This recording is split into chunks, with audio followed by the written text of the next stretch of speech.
وين أهل راحوا مات بسجن مظلوم مات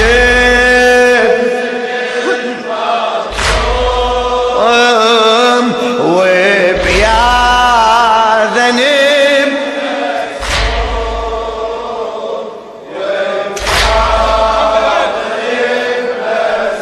إلى الشاعر السيد سعيد الصافي الرميثي. عادتي الميت يا شيعة لما يسكن ونينه تحضروا لاده وخوته عين يسار